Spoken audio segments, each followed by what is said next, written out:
Bagnaia Championship 170 from second. 2 weeks ago, Marc Marquez's last Johann Zarco over 100th Grand. Lights out, full throttle, and we are underway. Luca Marini got a good launch on that move, the opposite Ducati, but he got the inside line. He hooks that tight line as well. Miller will lead as they drop down the hill going through the Amiga section. Bagnaia squeezed him in place, so he's not got away well either. Second.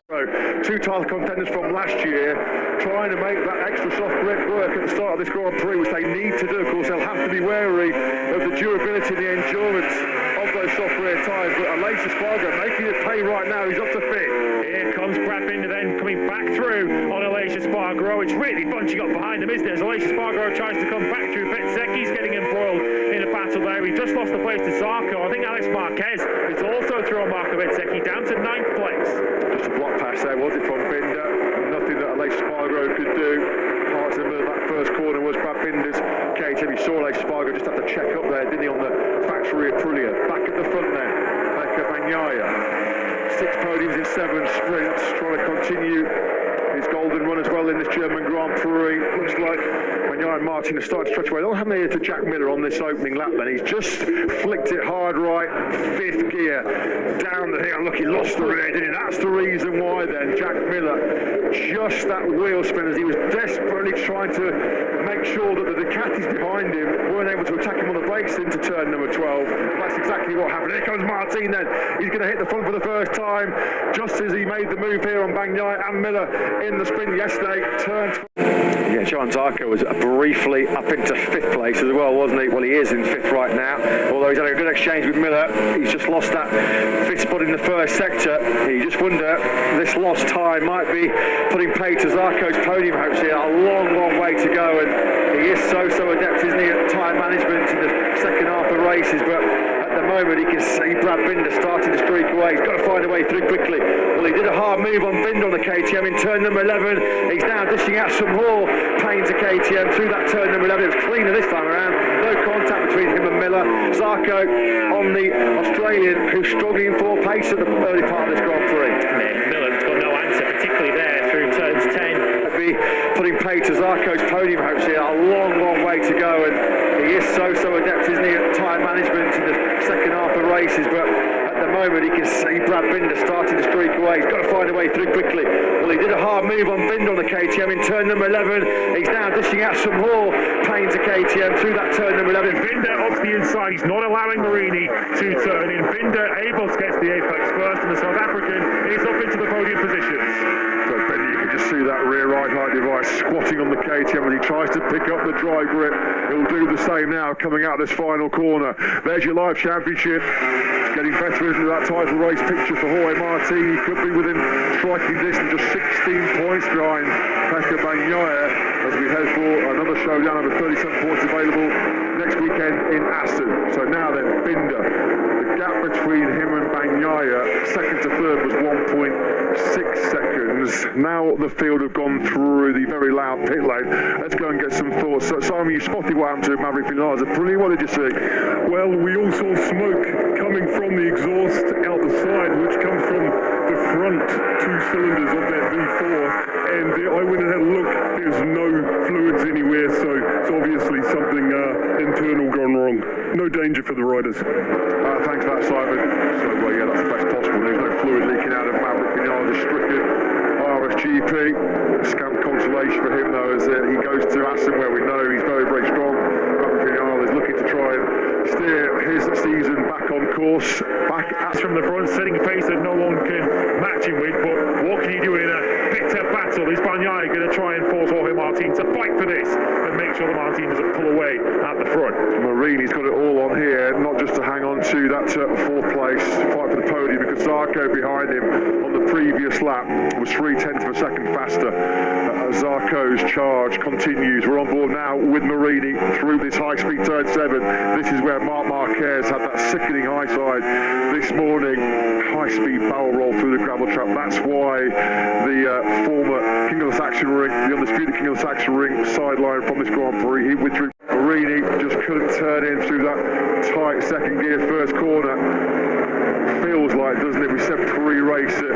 This is just the first instalment of a Bagnaia Martin showdown for the title of potentially a big rivalry and into the Ducati squad rivalry in MotoGP. Jorge Martin just issuing another reminder how angry he was, frustrated he was to be overlooked for that seat alongside Bagnaia. They could have been teammates for 11. He's a joy to behold going through that corner. What have you made of his weekend so far through turn 11? Yeah, that overtake, he did it yesterday on Brad. It wasn't quite as clean.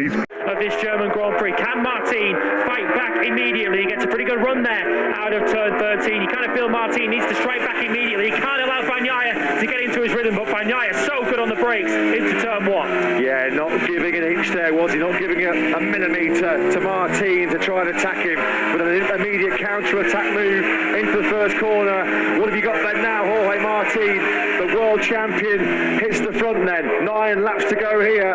We're in the phase of the Grand Prix where rear tyre management is going to be fundamental, as Bagnaia just been watching Jorge Martin for these first 20 laps or so, working out his strengths and weaknesses, and crucially just keeping an eye on how Martin's rear tyre is holding up, how Martin's rear tyre is behaving, and Bagnaia feels like that was his time to hit the front, and now he will get his head down and try and stretch away from Jorge Martin. Well, the question we're about to have answered is, was Martin on the absolute limit leading the Grand Prix, or was he himself trying to save something? We're riding on board with the man in second place now as he drops downhill out of the Ralph Waldman curve through the third sector. It's just 0.2 of a second between Bagnaia and Martin, so Martin is hanging on for the moment, but Bagnaia is in the place that he loves to be. He loves to be the race leader, he loves to set the pace out front. This was what we saw in Mugello last weekend, and Martin couldn't last the pace. This will feel very, very sweet, folks. This will be revenge in many respects if he does take the checker flag first. What happened to him here 1 year ago,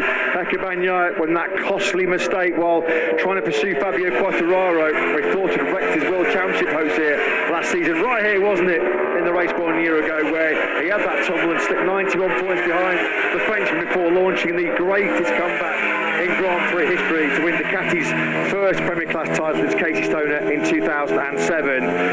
The halcyon days roll on, don't they? The glory days roll on here for Ducati as they're on course for a historic top 5. Who will be taking it though from the top step of the podium?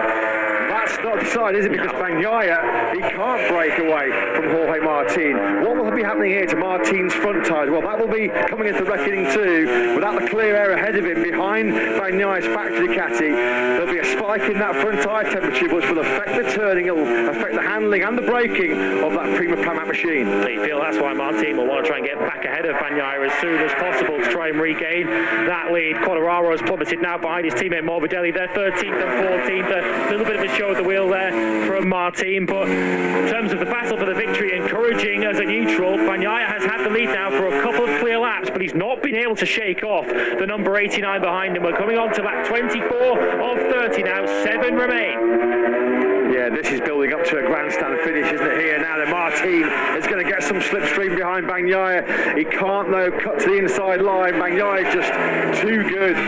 So precise and hard on the brakes, isn't he? This is Bagnaia's forte. He was asked about the contrasting styles, the way they approach riding this dominant Ducati in 2023, and he said Martin is better at turning, particularly around the Sachsenring circuit, but Bagnaia's clear advantage. All Ducati riders say Bagnaia is the guy that's superior in the braking zone on that GP23. Well, he's going to need to have that upper hand here, isn't he, to keep Martin at bay. Quickly down to you, Simon. Martin is quicker. Bagnaia getting into a good position now. He's going to have a good run onto the home stretch. They touch coming through the final corner. Front tyre on rear tyre for Bagnaia. Martin Not doing that might put him in the danger area with his front tyre not being able to stop, or even worse, losing the front. Martin's going for it on board thanks to that Simon S side. Martin, and that could be key. That could be the decisive moment. Pecco Bagnaia, contact there with Martin going into turn number 13. Now then, he has been able to regroup. He's fortunate there, maybe not to have that front end wipe out from anything left there now as they drop through turn number 3 for the final time. Martin on the brink of a brilliant second career victory in MotoGP, but the world champion throwing it all on the line here as he seeks revenge here in the Sachsenring. He needs a big final lap here. He needs the last lap of a champion, does Pecco Bagnaia. He's got 0.3 of a second to try and close down after the first sector. As we now come through the second, Martinez. Pecco Bagnaia in championship 170 from second. 2 weeks ago, Marc Marquez's last Johann Zark over 100th Grand Prix.